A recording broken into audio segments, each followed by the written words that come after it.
Hey everyone, welcome to the channel where I share creepy and scary stories that will give you chills. If you love horror and spooky tales, make sure to subscribe and join me every week for a new story. Let's get into the dark side together. The road stretched out like a lifeline carved through the middle of nowhere. Asphalt shimmered under the late afternoon sun, and all that surrounded the small family SUV was an endless sea of golden grass and skeletal trees, bending in the wind like mourners. There was no music, no conversation, just a hum of tires and the occasional rustle of plastic snack wrappers from the back seat. Ethan adjusted his grip on the steering wheel.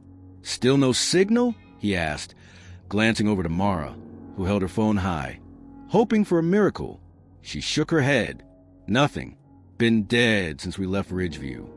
"Figures." He exhaled and looked into the rear view mirror.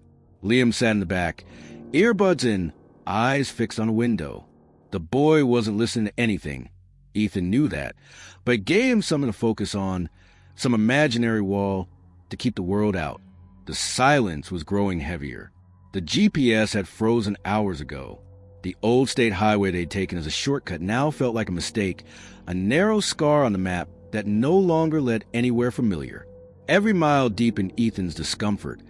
Not fear, not yet, just an itch on the skin, a wrongness in the air. Up ahead, something caught his eye. Mara noticed it too. "Is that?" Ethan slowed down. Dozens of vehicles lined the sides of the road. Some tilted into ditches. Some pulled neatly over as if by polite drivers. A pickup truck with its hood open. A school bus empty. A black sedan with its front door hanging ajar. It was like stumbling into a traffic jam that had died in place. Ethan brought the car to a slow halt. Liam leaned forward. "Why are we stopping?" "I don't know," Ethan replied, his voice low. "Something's not right." He stepped out, the heat slapping him across the face. Wind rustled through the grasses, whispering of movement but revealing nothing. The air smelled off, like wet copper and scorched rubber. He approached the nearest car, a silver minivan. Its engine was cold. Inside, fast food bags lay rotting on the floor. The back seat held a child's car seat. Empty, the driver's door had bloody fingerprints smeared across the window. He staggered back. "Ethan?"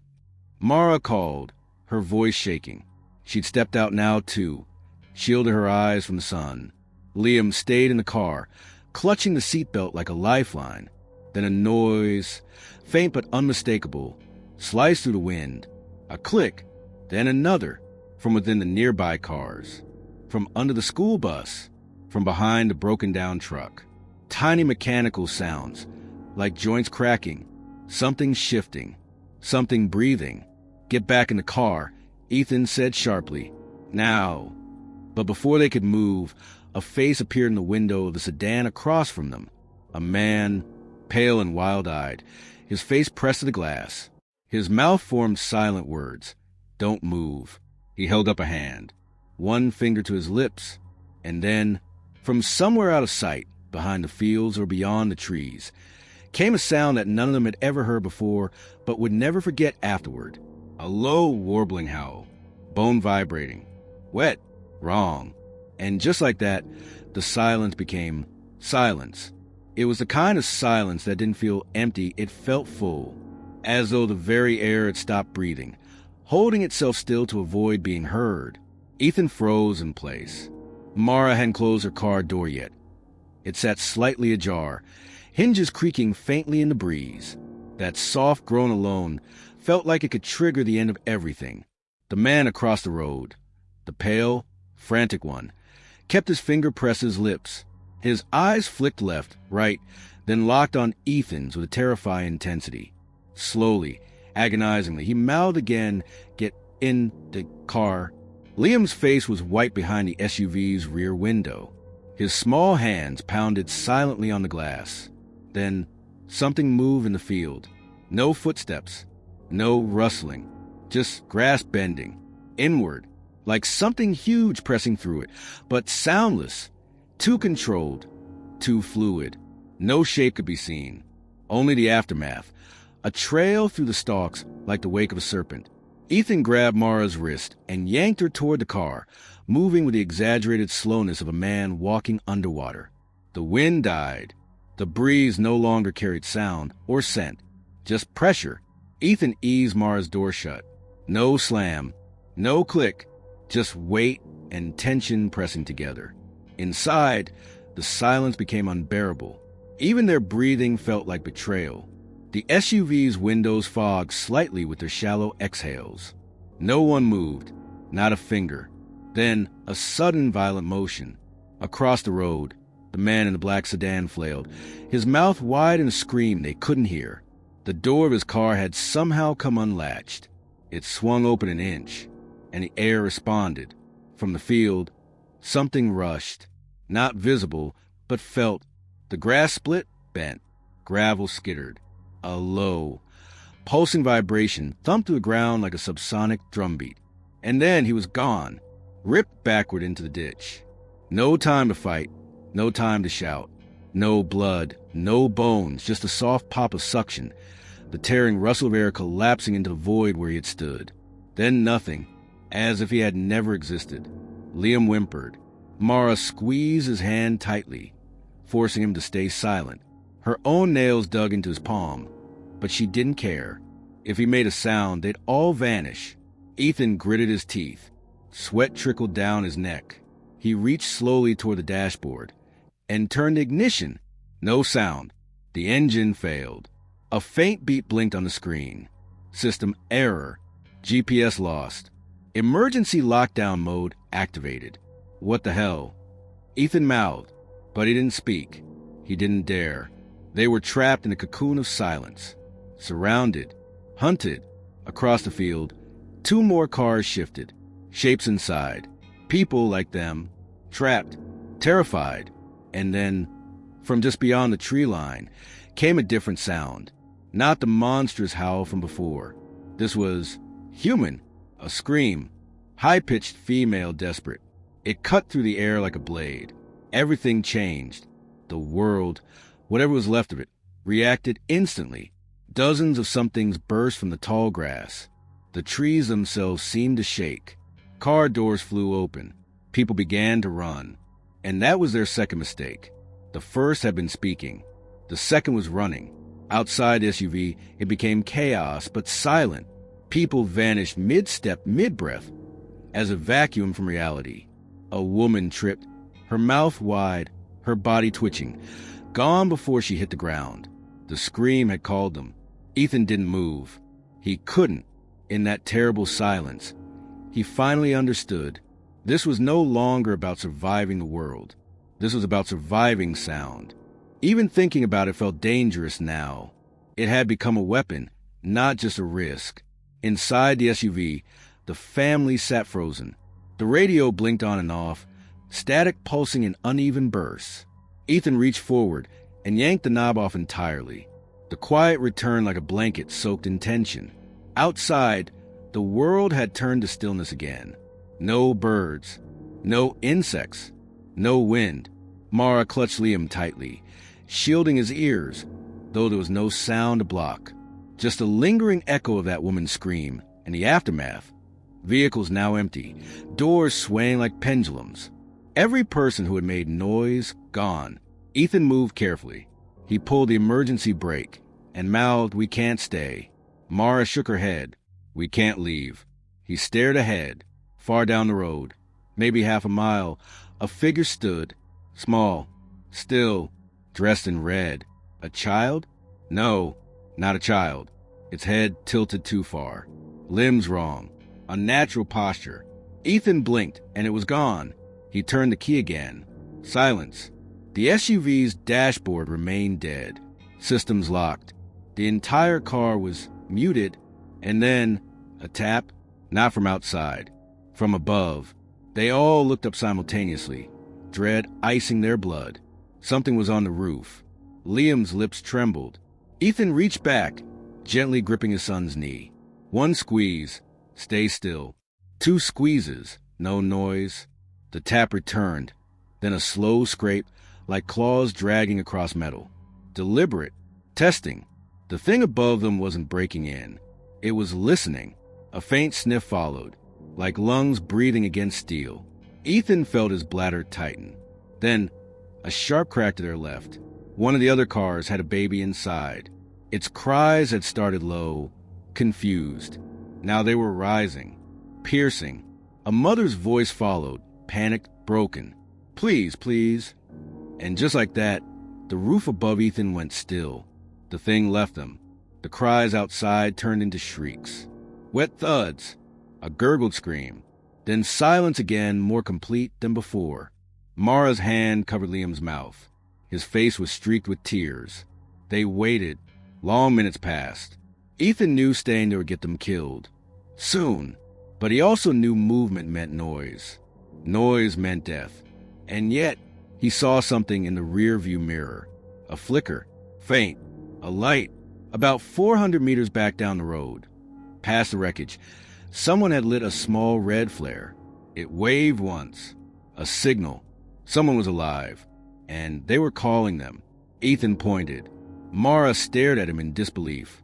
"It's a trap," her eyes screamed. But Liam, voice a ghost in his throat, finally whispered, "Or a way out." The word hit the air like a gunshot. Too loud. Too fast. All three of them turned to the roof at once. The metal buckled. Something slammed down from above, hard. And this time, it didn't move gently. It attacked. The roof screamed under pressure, a shrill, metallic shriek that pierced the silence like a bone snapping under weight. It didn't matter how quiet they were anymore. They had been found. The creature was no longer listening. It was hungry. The metal above Liam's head caved inward, a jagged claw puncturing the ceiling like a knife through paper. The boy shrieked, not even realizing it, and Mara threw her body over him, shielding him with trembling arms. Ethan didn't think. He launched himself across the front seats and yanked open the driver's door. Big mistake. The sound of the door snapping open was deafening in the still world. Instantly, the creature responded. It moved like liquid shadow, no distinct form, just slithering black limbs in a maw that opened far too wide, filled with concentric rows of glistening teeth. It dropped from a roof, hitting the ground with a sickening thud. Ethan ducked and rolled, scraping his knees on the pavement, heart hammering so loud he was sure it could hear him. He grabbed a rock, a stupid, fist-sized rock, and threw it, not at the creature, but at the school bus 30 feet down the road. Clang! The noise echoed. The creature snapped its head toward the sound like a machine and shot forward, a blur of ink and muscle. In the momentary distraction, Ethan opened the back door. "Move!" Mara didn't argue. She shoved Liam out and into Ethan's arms. Together, they ran. No time for silence. No chance to be careful. The red flare still burned in the distance. Closer now. Someone was waving them toward a narrow ditch beside a wrecked police cruiser. A figure, cloaked in black, made fast hand gestures. "Hurry! Now!" Behind them, chaos. The creature realized the trick. The noise had stopped. The prey was gone. It turned and screamed. It wasn't a sound humans could make or understand. It sounded like all the wrong notes in an orchestra being played backward inside a dying animal. It broke glass. It bent the air. It called others. Ethan's ears bled. He didn't stop. He passed the flare bearer, a young woman, smeared in oil and dirt, who yanked open a steel trapdoor hidden beneath a rusted billboard. A dark hole led downward. "In!" she hissed. Mara climbed in first. Then Liam. Then Ethan, just as the creature reached them. The trapdoor slammed shut. Total darkness swallowed them whole. But the screeching from above was muffled now. For a moment, it felt like safety. Then a light flickered on, and the woman's face, pale, cracked, and wide-eyed, looked at them and whispered, "You have no idea what's really happening, do you?" The word hung in the air like a sentence, not a title, but a punishment. The shelter's light was dim, battery-powered. It flickered just enough to make shadows crawl along the walls like insects. Concrete and rust surrounded them. The space was small, barely a corridor. Just enough room to sit, not stand. The woman who saved them closed the steel hatch and spun 3 heavy locks into place. Then she sat against the far wall and exhaled. "You're lucky," she said finally. "Most people who scream don't even have time to regret it." Ethan held Liam close. The boy's chest was rising and falling too fast, like he was drowning in air. Mara cleared her throat, voice shaking. "What the hell were those things?" The woman looked at her, then smiled, but it was a sad, broken smile. "They don't have names. Names give things shape, and you don't want to think of them as something you can understand. You really, really don't." She tossed Ethan a canteen. Water. Slow sips. He took it gratefully, but asked, "What is this place? Who are you?" The woman leaned her head back against the wall. A long scar ran down her neck, barely healed. "Call me Harper. This used to be an old maintenance tunnel. Storm drainage. Useless now, unless you're trying to hide from something that doesn't like metal and depth." She took a breath. "They came 3 weeks ago. Maybe longer. No one's really sure when it started. First it was isolated towns going dark, then highways, then cities. Military couldn't stop them. They don't move like anything. Don't die like anything." Mara whispered, "How do they hunt?" Harper's face grew serious. "They hunt by pattern. Not just sound, pattern. Rhythm, movement, breathing. If you're consistent, they find you. If you scream, they swarm. If you run, they chase. But if you do nothing, sometimes they walk right past." She pulled a scrap of paper from her pocket, crumpled, torn. Some of us wrote rules. Survivors who lasted more than a few days. They're not perfect, but they're better than nothing. She unfolded the paper. "Read aloud. The rules. Don't speak above a whisper. Ever. Don't run unless you're already dead. Never breathe in rhythm. Don't look at reflections. They notice. If one of them stops moving, that's worse than if it's chasing. Flares confuse them for 6 seconds. Use wisely. If you hear one mimic a voice you know, run the other way. There's something worse than them. It only comes at night. Don't trust radios. They're not always human. No one escapes the echo. No one." Ethan read them twice. His stomach dropped when he reached number 10. "What's the echo?" Harper didn't answer. Instead, she clicked off the light. Total darkness swallowed them. "The echo doesn't come unless you ask questions," she whispered. "So, don't." Far above, through layers of earth and rusted metal, something screamed. Something different. It didn't sound like the creatures. It sounded like them. It sounded like Liam. Mara gasped instinctively. Harper turned slowly in the dark. "You just broke rule number 1. Mimics." At first, they thought it was Liam. The voice that called out from above the shelter was high-pitched, frightened, and perfectly matched their son's. "Ammo on, please. It's dark, I can't see. I'm alone." It was the same intonation. The same way Liam begged when he was younger and afraid of storms. A soft hiccup between words. A tremble on the second syllable of please. But Liam was right there, in Mara's arms, crying, frozen. Harper didn't move. She whispered, "Don't speak." Mara squeezed Liam tighter, eyes full of tears, confusion, and panic. "I'm down here," the voice wailed again from above. "They got Daddy. Please, Mommy, help me." It didn't sound fake. It didn't sound robotic. It sounded human, desperate, real. Harper turned slowly in the dark. "It knows." One of you reacted. "It knows." It almost worked. Ethan clenched his jaw. How? How can it sound like him? Harper sighed. "They listen. That's all they do. For hours. Days. They record with something, not machines. Not like us. Something else. When you finally hear your child's voice begging for help from outside, you go. You open the door. You don't even realize it.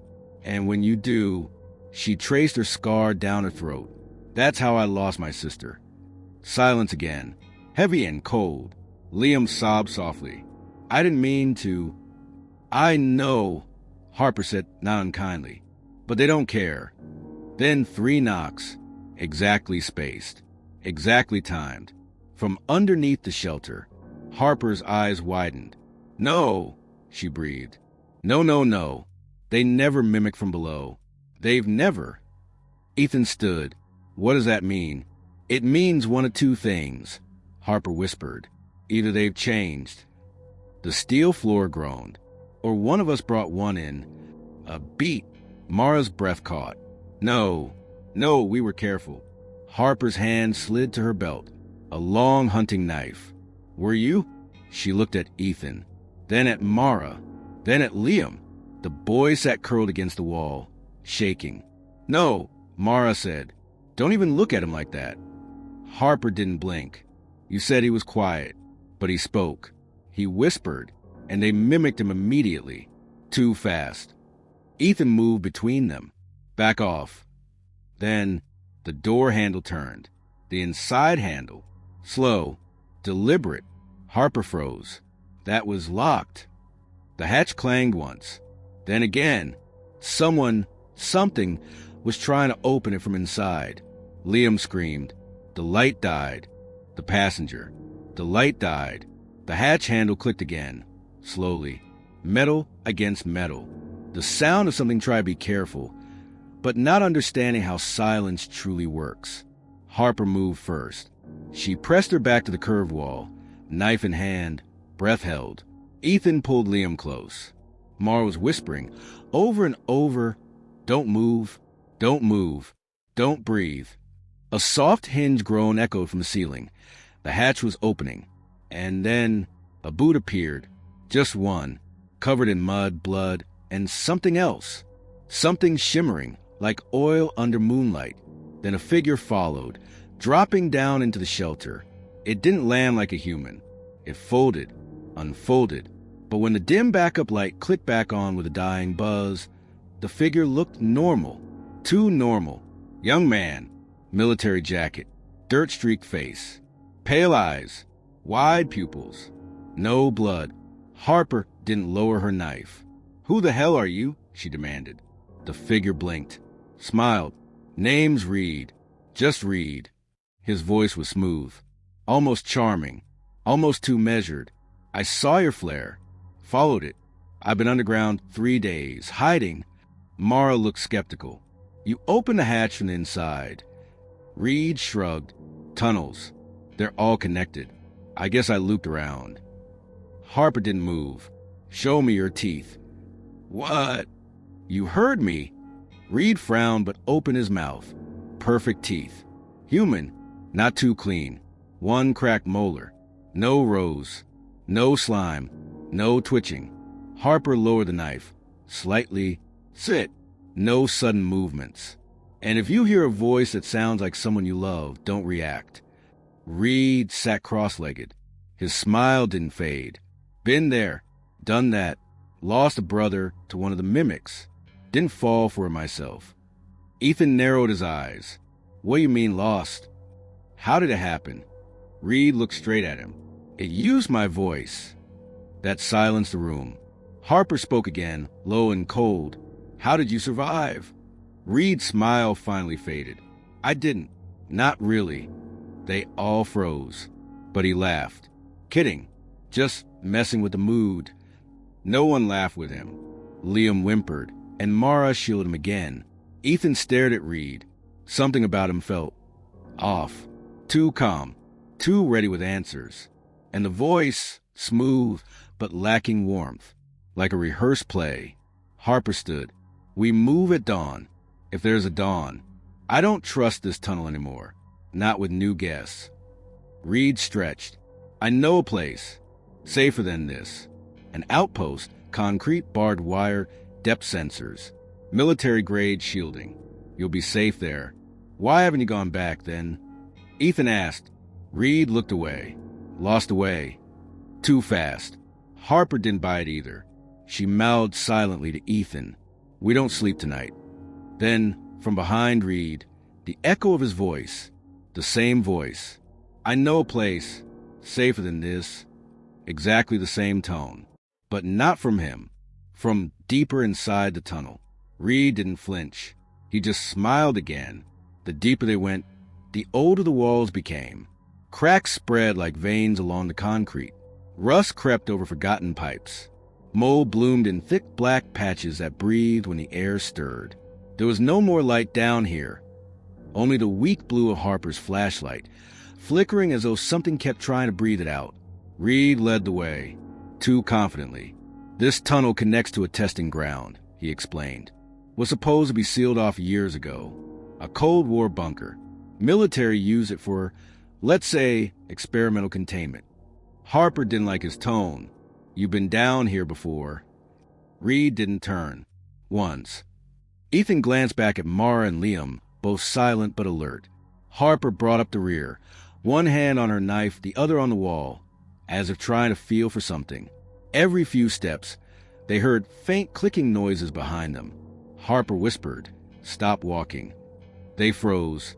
The clicking continued, not from behind, from beneath. Ethan knelt, pressed his ear to the ground.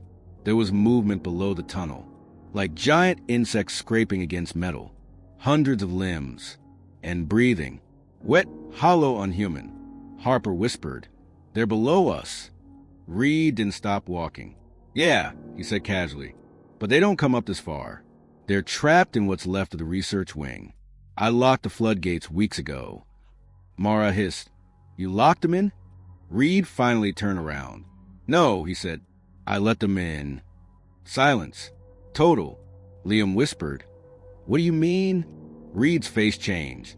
All the charm, all the ease, gone. "I worked down here.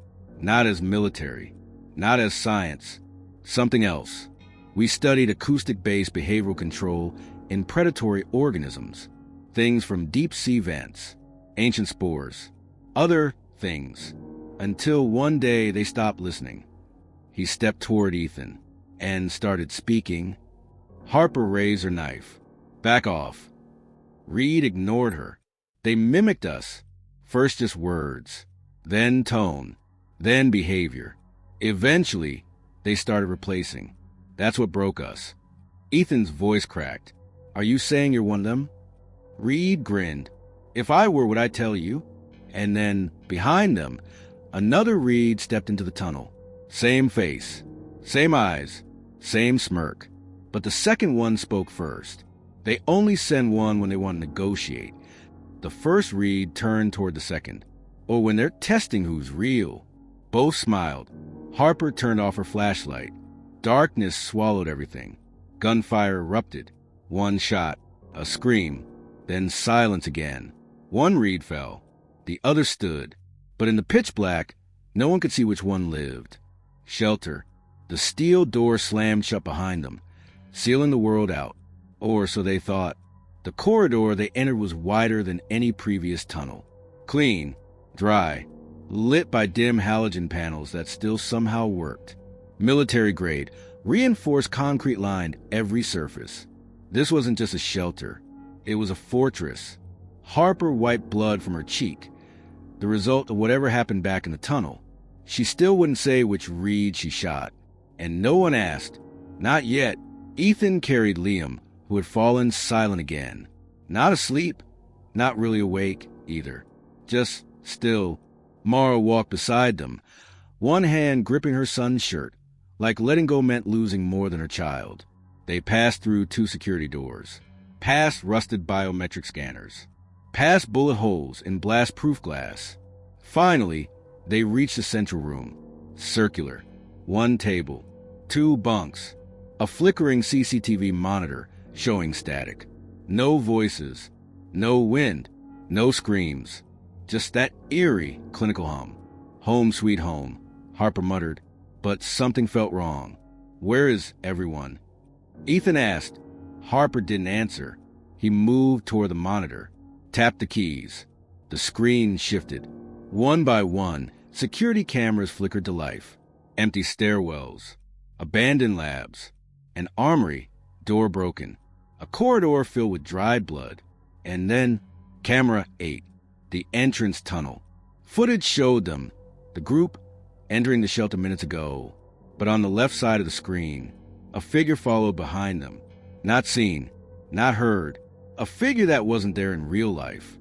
It stood, watched the group enter, and never moved again. Liam pointed at the screen.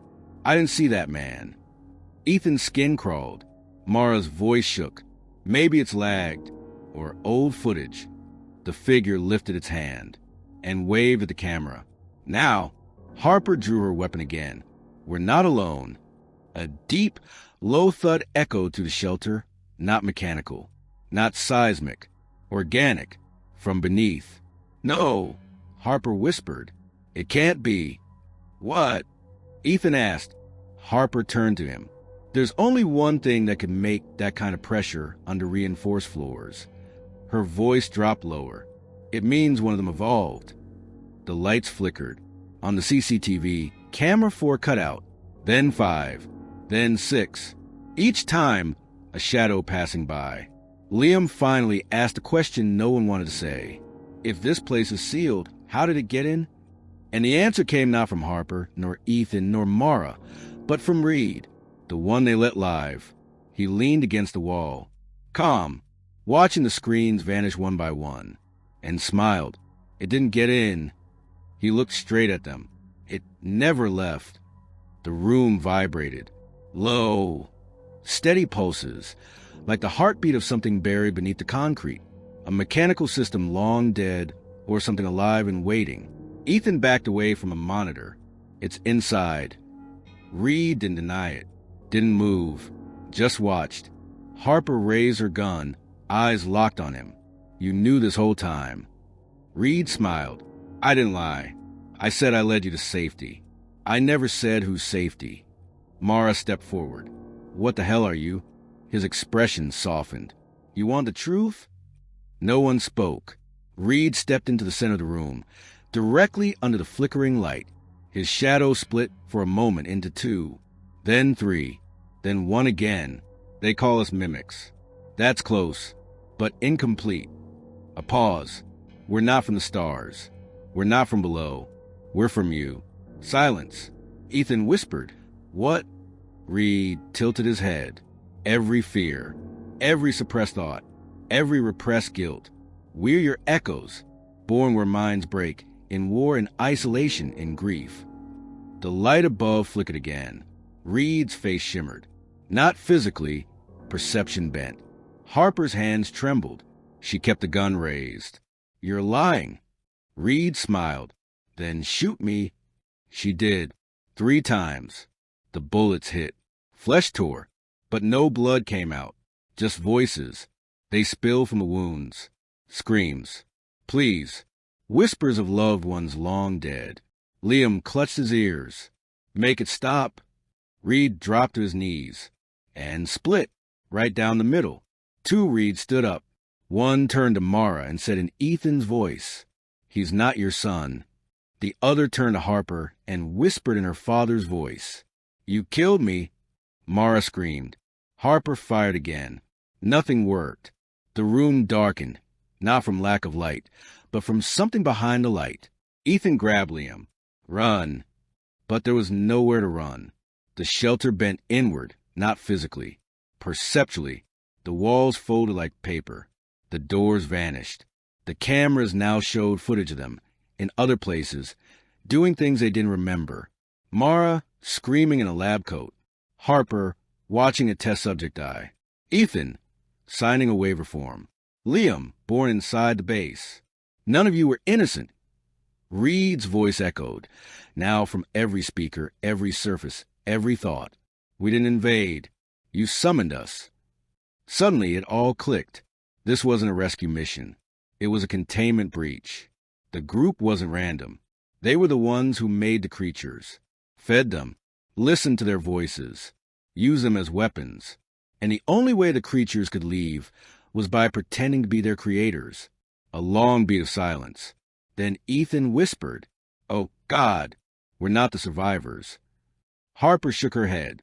We're the echoes. The flickering stopped, and the CCTV feed now showed 4 mimic forms, standing in the shelter room, staring at static, waiting for the next voice.